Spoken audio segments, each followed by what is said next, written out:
మీలో ఎంతమందికి చింతపండు పులిహోర అంటే ఇష్టం కామెంట్ చేయండి. దీనికోసం లెమన్ సైజ్ చింతపండుని లీక్‌వార్మ్ వాటర్‌లో సోక్ చేసుకున్నాను.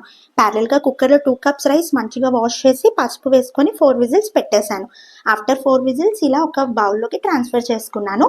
ఇందులో కొద్దిగా సాల్ట్, కరివేపాకు అండ్ గ్రీన్ చిల్లీ వేసుకున్నా. ఇలా చేయడం వల్ల రైస్‌కి మంచి అరోమా వస్తుంది. ఇప్పుడు బాండీలో ఆయిల్ వేసుకొని కొద్దిగా కాజు, పల్లీలు, శనగపప్పు, మినపప్పు, ఆవాలు మంచిగా రోస్ట్ అయిన తర్వాత ఆ బౌల్ ఆఫ్ రైస్‌లో మిక్స్ చేసేసేయండి. ఇప్పుడు మళ్ళీ అదే ప్యాన్‌లో కొద్దిగా ఆయిల్ యాడ్ చేసి రెడ్ చిల్లీ వేసుకోండి.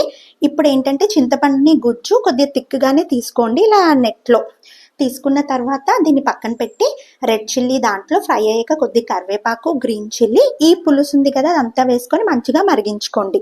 ఇప్పుడు ఇందులో రిక్వైర్డ్ క్వాంటిటీస్‌లో సాల్ట్, పసుపు, ఇంగువ అండ్ కొద్దిగా మ్యాజికల్ ఇంగ్రీడియంట్ జాగరీ పౌడర్ అస్సలు స్కిప్ చేయొద్దు, మంచి టేస్ట్ ఇస్తుంది.